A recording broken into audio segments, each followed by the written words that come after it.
परिचय। आदित्य, तुम क्या कर रहे हो? मैं अपनी पसंदीदा चित्रकथा पढ़ रहा हूं। और तुम लैपटॉप पर क्या कर रहे हो? मैं अपने मित्र के साथ वीडियो चैट कर रहा हूं। Video chat? वो क्या है? यहां आओ, ये देखो। इंटरनेट की मदद से वीडियो चैट किया जा सकता है। यह संचार व्यवस्था का एक अनुप्रयोग है। संचार व्यवस्था में 3 बड़े घटक हैं: प्रेषक, संचार चैनल और अभिग्राही। वीडियो चैट में मैं प्रेषक, इंटरनेट संचार चैनल और मेरा मित्र अभिग्राही है। ठीक है, अब मैं समझ गया और मैं इसके बारे में और जानना चाहता हूं। छात्रों, हम लोग आज संचार व्यवस्था के बारे में बहुत ज्यादा अध्ययन करेंगे। उद्देश्य। इस पाठ के अंत में आप निम्न करने में सक्षम हो जाएंगे: संचार व्यवस्था के अवयवों को जानना, मौलिक शब्दावलियों का वर्णन करना, सिग्नलों की बैंडविड्थ का वर्णन करना, प्रेषण माध्यम की बैंडविड्थ को समझना, विद्युत चुंबकीय तरंगों के संचरण का वर्णन करना, मॉडुलन और इसकी आवश्यकता को जानना, आयाम मॉडुलन का वर्णन करना और आयाम मॉडुलित तरंग के उत्पादन और संसूचन का विश्लेषण करना।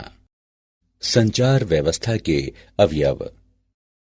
संचार का मतलब है एक स्थान से संदेश भेजना और दूसरे स्थान पर किसी माध्यम से उसे प्राप्त करना। किसी संचार व्यवस्था में मूल रूप से 3 अवयव होते हैं: प्रेषित। प्रेषित्र संदेश सिग्नल को उपयुक्त सिग्नल में परिवर्तित करता है, जो उपयुक्त माध्यम से होकर गुजरता है। संदेश चैनल कहलाता है।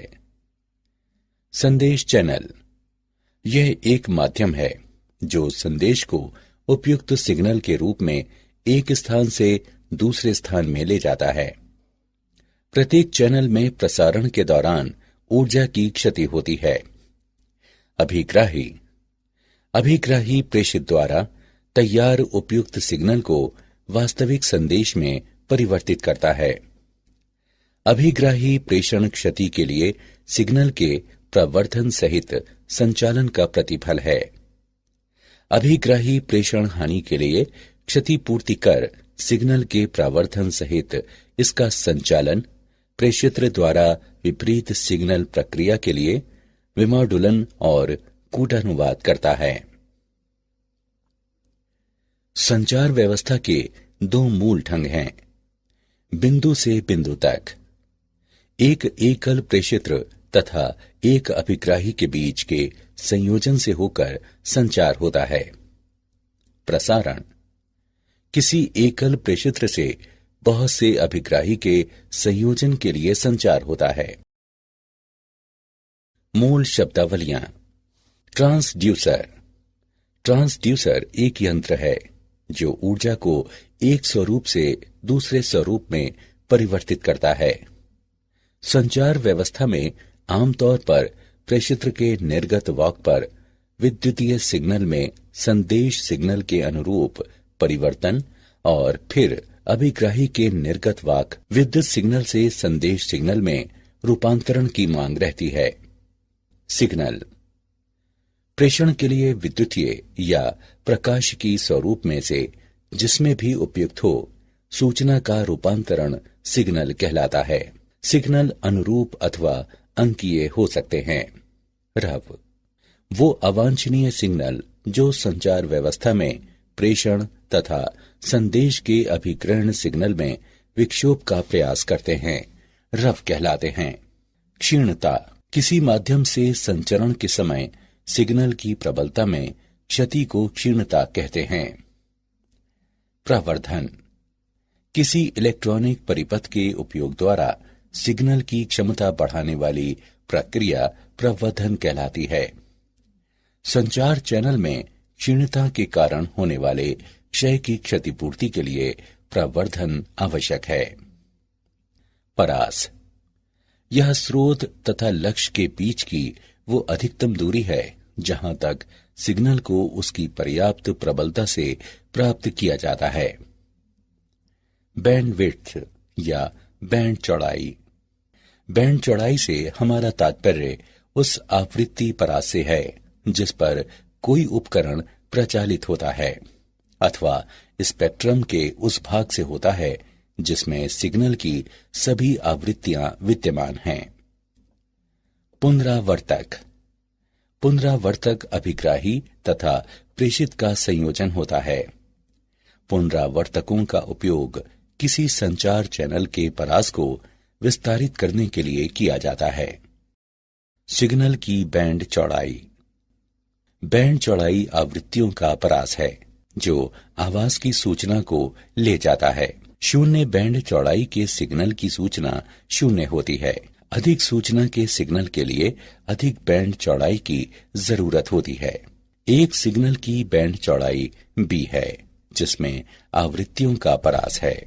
b बराबर डेल्टा f बराबर f2 माइनस f1, जहां f2 उच्च और f1 निम्न सार्थक आवृत्ति का सिग्नल है।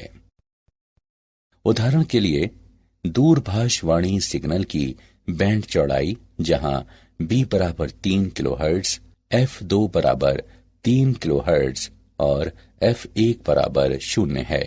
सूचना के स्रोत द्वारा आधार बैंड सिग्नल उत्पन्न होते हैं। प्रेषण के उद्देश्य से मॉड्यूलन प्रक्रिया द्वारा आधार बैंड सिग्नल को उच्च आवृत्ति में रखा जाता है, तब ये पास बैंड कहलाता है। प्रेषण माध्यम की बैंड चौड़ाई।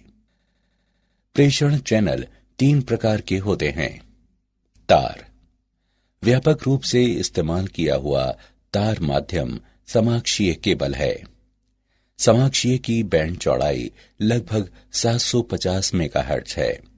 ऐसे केबलों को आमतौर पर 18 गीगाहर्ट्ज से नीचे संचालित किया जाता है। मुक्त आकाश।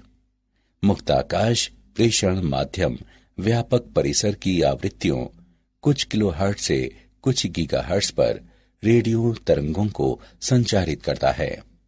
ये आवृत्ति आगे विभिन्न सेवाएं आवंटित करने के लिए विभाजित हो जाती है। प्रकाशिकी तंतु। किसी प्रकाशिकी तंतु की आवृत्ति परिसर 1 टेराहर्ट्ज से 100 टेराहर्ट्ज है। ये 100 गीगाहर्ट्ज से अधिक बैंड चौड़ाई प्रदान करता है। वैद्युत चुंबकीय तरंगों का संचरण। पृथ्वी का वायुमंडल गैसीय पर का रोमांचक परास प्रस्तुत करता है जिसमें वैद्युत चुंबकीय तरंगों को विभिन्न आवृत्तियों में विभिन्न मार्गों पर संचरित करता है। वैद्युत चुंबकीय तरंगों को 3 प्रक्रियाओं के माध्यम से प्रेषित किया जा सकता है: भूतरंग संचरण, व्योम तरंग संचरण और आकाश तरंग संचरण। भूतरंग संचरण। ये एंटीना द्वारा विकृत तरंगे हैं जो भूसतह के साथ समानांतर या निम्न कोणों पर गमन करते हैं। जब भूतरंगे भूसतह के ऊपर से गुजरती हैं, पृथ्वी के वायुमंडल द्वारा अवशोषित हो जाती हैं, इसलिए वे थोड़ी ही दूरी तय करके समाप्त हो जाती हैं। यहां भूतरंगे केवल 500 हर्ट्ज से 1500 किलोहर्ट्ज की कम आवृत्तियों के संचरण को झेल पाती हैं। व्योम तरंग संचरण। व्योम तरंगे वायुमंडल के क्षोभ मंडल तक ही सीमित हैं और इसके 2 घटक हैं। प्रत्यक्ष तरंगे। ये तरंगे प्रेषण से अभिग्रहण एंटीना तक सीधे भ्रमण करती हैं। परावर्तित तरंगे। ये तरंगे प्रेषण एंटीना से पृथ्वी तक भ्रमण करती हैं और यहां से अभिग्राही एंटीना तक परावर्तित हो जाती हैं। आकाश तरंग संचरण। ये किरणें एंटीना द्वारा बड़े कोण पर विकृत होकर ऊपर की ओर जाती हैं और आयन मंडल से परावर्तित होकर अभिग्राही एंटीना तक पहुंचती हैं। रेडियो तरंगों का क्षोभ मंडल परावर्तन द्वारा आकाश तरंग संचरण के लिए आवृत्ति परिसर कुछ मेगाहर्ट्ज से 30 मेगाहर्ट्ज तक का होता है। आयनित परतों का अपवर्तित सूचकांक आवृत्ति पर निर्भर करता है और ये 1-81 का मूल विभाजित वर्ग f के बराबर होता है। उदाहरण, आइए हम एक उदाहरण लेते हैं। एक टीवी टावर की ऊंचाई 200 मीटर है। यदि टावर के आसपास का औसत जनसंख्या घनत्व 1800 प्रति वर्ग किलोमीटर है, तो ये टीवी प्रसारण कितनी जनसंख्या को आच्छादित करेगा? दिया गया है पृथ्वी की त्रिज्या 6400 किलोमीटर है। हम इसके हल को जानते हैं। दिए गए मान हैं h बराबर 200 मीटर, जनसंख्या घनत्व 1800 प्रति वर्ग किलोमीटर, पृथ्वी की त्रिज्या 6400 किलोमीटर। प्रेषण का परास दिया गया है d बराबर मूल 2HR। अब मान रखने पर और इसकी गणना करने पर हम पाते हैं d बराबर 5.06 गुणा 10 पर घातांक 4 मीटर। प्रेषण द्वारा आच्छादित क्षेत्रफल बराबर पाई d वर्ग। जनसंख्या आच्छादित बराबर क्षेत्रफल गुणे जनसंख्या घनत्व। अब मान रखने पर और इसकी गणना करने पर हम पाते हैं 1.447 गुणा 10 पर घातांक 7। यहाँ 1.447 गुणा 10 पर घातांक 7 जनसंख्या को ये टीवी प्रसारण आच्छादित करता है। मॉडुलन और इसकी आवश्यकता। मौलिक रूप से निम्न आवृत्ति के सूचना सिग्नल को लंबी दूरी तक प्रेषित नहीं किया जा सकता है। अतः सूचना सिग्नल को उच्च आवृत्ति वाली रेडियो तरंग में अध्यारोपित करना जरूरी हो जाता है। इसे वाहक तरंग कहते हैं। सूचना सिग्नल को उच्च आवृत्ति रेडियो तरंग में अध्यारोपण मॉडुलन कहलाता है। एंटीना का आकार। किसी सिग्नल को प्रेषित करने के लिए हमें किसी एंटीना की आवश्यकता होती है। कोई एंटीना उस सिग्नल में समय के साथ होने वाले परिवर्तन उचित रूप से संवेदन कर सके। इसके लिए ये आवश्यक है कि इस एंटीना का साइज उस सिग्नल से संबद्ध तरंग दैर्ध्य के तुलनीय हो और साइज कम से कम लैम्ब्डा विभाजित 4 विमा हो। 30 किलोहर्ट्ज आवृत्ति की किसी EM यानी वैद्युत चुंबकीय तरंग की तरंग दैर्ध्य लैम्ब्डा 10 किलोमीटर है।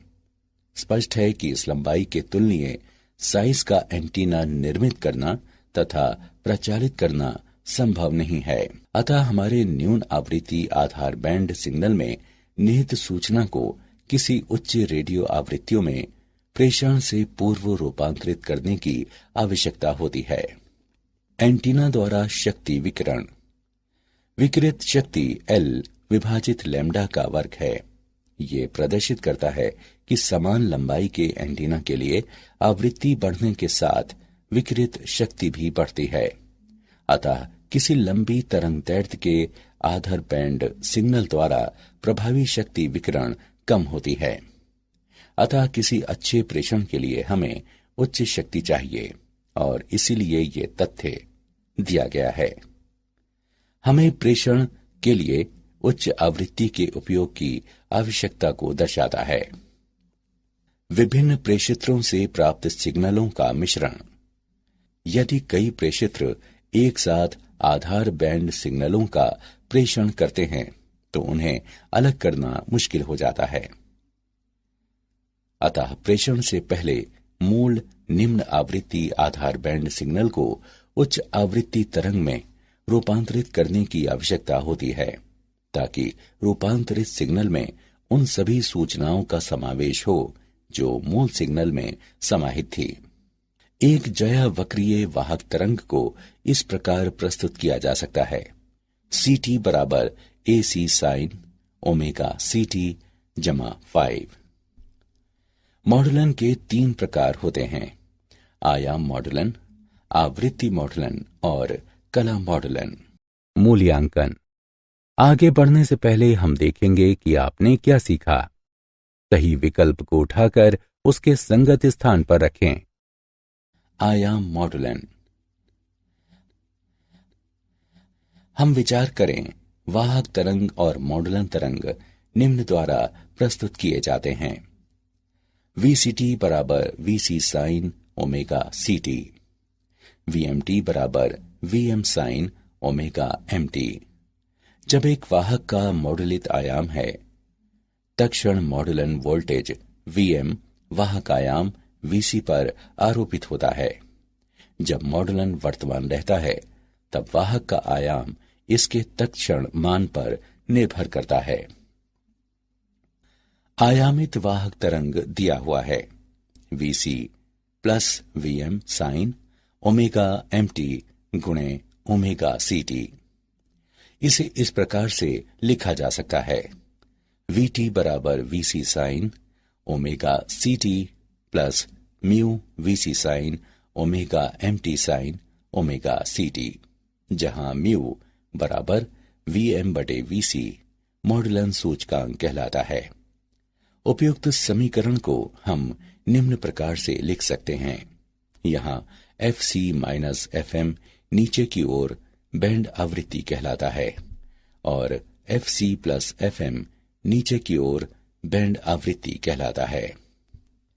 इस प्रकार AM तरंग FC आवृत्ति और FC से थोड़ी सी अलग दो ज्यावक्रीय तरंगों की वाहक तरंग से बनी है, जिसे पार्श्व बैंड कहा जाता है। आयाम मॉडुलक के लिए आवश्यक चौड़ाई बैंड मॉडुलक सिग्नल की 2 गुनी आवृत्ति होती है। आयाम मॉडुलित तरंग को उत्पन्न करना। यहाँ मॉडुलक सिग्नल को वाहक सिग्नल से जोड़ा जाता है, जिससे XT सिग्नल प्राप्त होता है। यह सिग्नल वर्ग नियम युक्ति से होकर गुजरता है, जो अरेखीय युक्ति है और जो निम्न निर्गम देता है, जहां B और C अचर हैं। सिग्नल बैंड पारक फिल्टर से होकर गुजरता है, जो DC और ज्यावक्रीय आवृत्तियों ओमेगा M, 2 ओमेगा M और 2 ओमेगा C का परित्याग करता है और आवृत्तियां ओमेगा C घटा ओमेगा M और omega C plus omega M को कायम रखता है। इसलिए बैंड पारक फिल्टर का निर्गम एक AM तरंग है। निम्न शक्ति पर मॉडुलित सिग्नल प्रेषित नहीं हो सकता है। अपरिवर्तक बाद में शक्ति प्रवर्धक हो जाता है, जो आवश्यक शक्ति प्रदान करता है और उसके बाद मॉडुलित सिग्नल उपयुक्त आकार के विकिरण के लिए एंटीना को पुष्ट करता है। आयाम मॉडुलित तरंग का संसूचन। संसूचन वह प्रक्रिया है जिसके द्वारा मॉडुलित वाहक तरंग से मॉडुलिक सिग्नल की पुनः प्राप्ति की जाती है। प्रेषित संदेश चैनल के माध्यम से संचरण के दौरान क्षीण पड़ जाता है, इसलिए अभिग्राही एंटीना के पीछे प्रवर्धक और संसूचक लगाया जाता है। वाहक आवृत्ति निम्न आवृत्ति में बदल जाती है, जो मध्यवर्ती आवृत्ति कहलाती है। तब संसूचित सिग्नल को प्रावर्धित करने की जरूरत महसूस होती है। मॉडुलित सिग्नल दिष्टकारी से होकर गुजरता है। सिग्नल का एनवेलप संदेश सिग्नल होता है और तब सिग्नल एनवेलप संसूचक से होकर गुजरता है। क्या आप जानते हैं, कूट लेखक वैद्युत सिग्नल को इसके प्रेषण से पहले कूट में बदल देता है। ये बेहतर सुरक्षा प्रदान करता है। एक द्वैध संचार व्यवस्था ऐसी प्रणाली है जो 2 युक्तियों से जुड़ी होती है और वे दोनों दिशाओं में एक दूसरे से संवाद का संचरण कर सकती हैं। बेल लैब्स ने सन 1947 में सबसे पहले सेलुलर रेडियो टेलीफोन नेटवर्क प्रस्तुत किया था।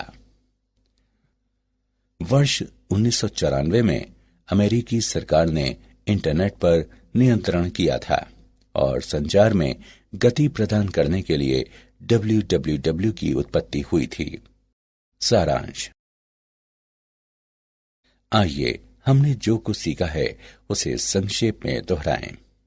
संचार का मतलब है एक स्थान से संदेश भेजना और दूसरे स्थान पर किसी माध्यम से उसे प्राप्त करना।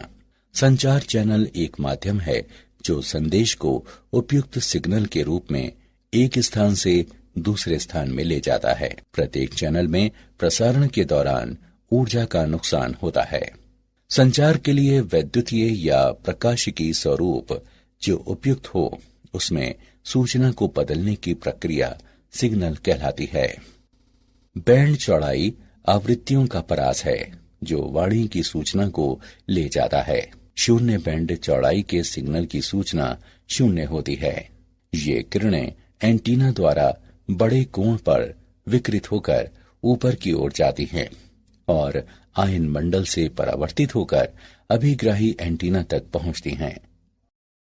सूचना सिग्नल का उच्च आवृत्ति रेडियो तरंग में अध्यारोपण मॉड्यूलन कहलाता है। आयाम मॉड्यूलन के लिए मॉड्यूलक सिग्नल की आवृत्ति को दोगुनी करने के लिए बैंड चौड़ाई की आवश्यकता होती है।